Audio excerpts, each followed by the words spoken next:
look at his arms across. He has that. I'm not getting in a fucking fight. Thank you. Are you kidding me? You get me. He says, "Are you kidding me? There's gonna be no fight." You ever know how people feel tough just because they're around you? I'm not even one of them. I'm not even there.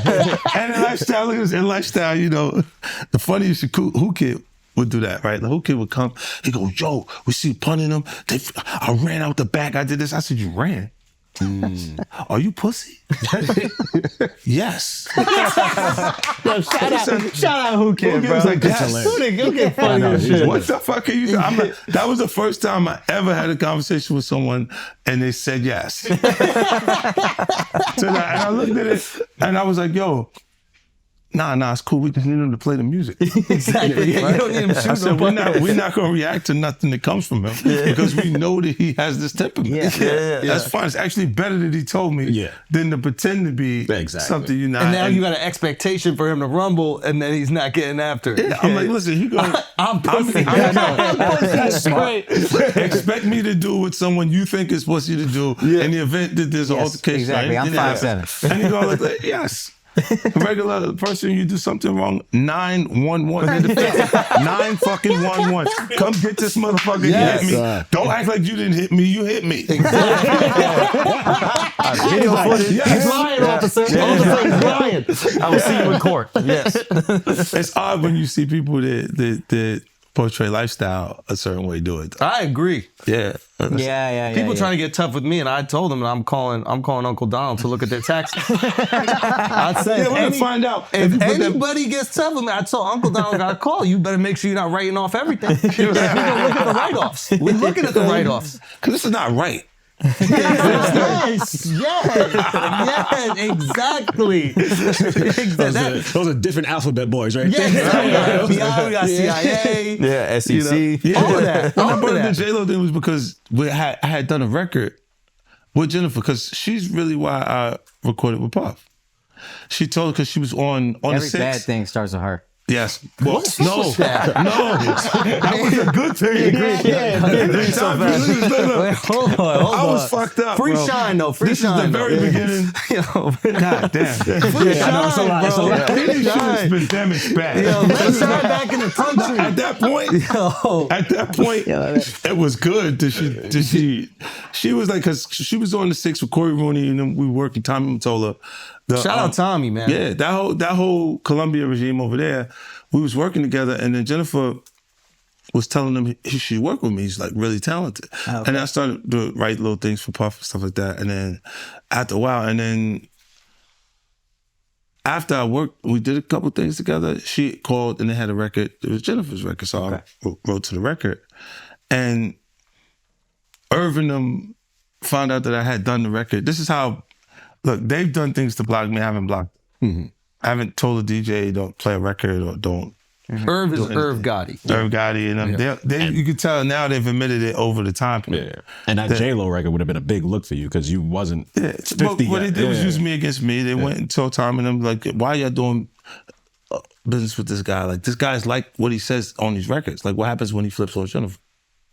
And so they scared him. Scared him off for the record, so they ended up like Puffy, put Nas. This is why even Jay was angry at Irv because he was saying put Nas on the record. Oh, and Jay and Nas were beefing at the time.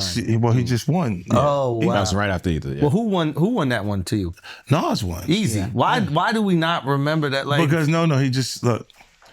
Nas won that battle. Depends which records we. No, that's crazy. It's called ethering someone for a reason. It's not called whatever. Takeover was way harder. But nobody calls, damn, you really took him over. Yeah, look. You ethered him. You got people there. Look. Who's best is to the actual, the fans' perception of the artist. Because if they're really passionate about you, then you're the best. He left Rockefeller after that. Yeah. He said, y'all Rockos, we Rockos, y'all rock fellas. And he's like, I think I got to buy Def Jam. That was kind of crazy. I need a new label. That was, but he could have sued. He could like Drake. What is He didn't sue. Yeah, we'll finish the Jennifer thing. And then I want to ask you about Jennifer, she had called, we did the record. And then I'm like in the car. I'm like, yo. And I see that they say new Nas, Jennifer Lopez. Oh, no. The song comes on. And it's Nas. And like he didn't call early on. Like he had some issues with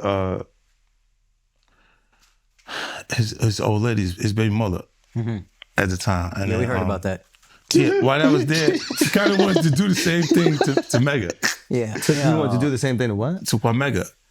Oh, he was doing that to Cormega? Well, he wanted to. So Oh. you know, and he had called me mad times because I could get in contact with the girl Holiday he was dealing with at the time. Yeah. And they were I spoke to him mad times when it was for that, but then when he came to tell me about the he didn't record, keep that same love. He didn't keep that same call me energy. the same way. So I felt that's how I was feeling. You felt a lack of loyalty. You felt Right. Just at that point. And then I love Nas. Yeah. He didn't have to take me on that tour.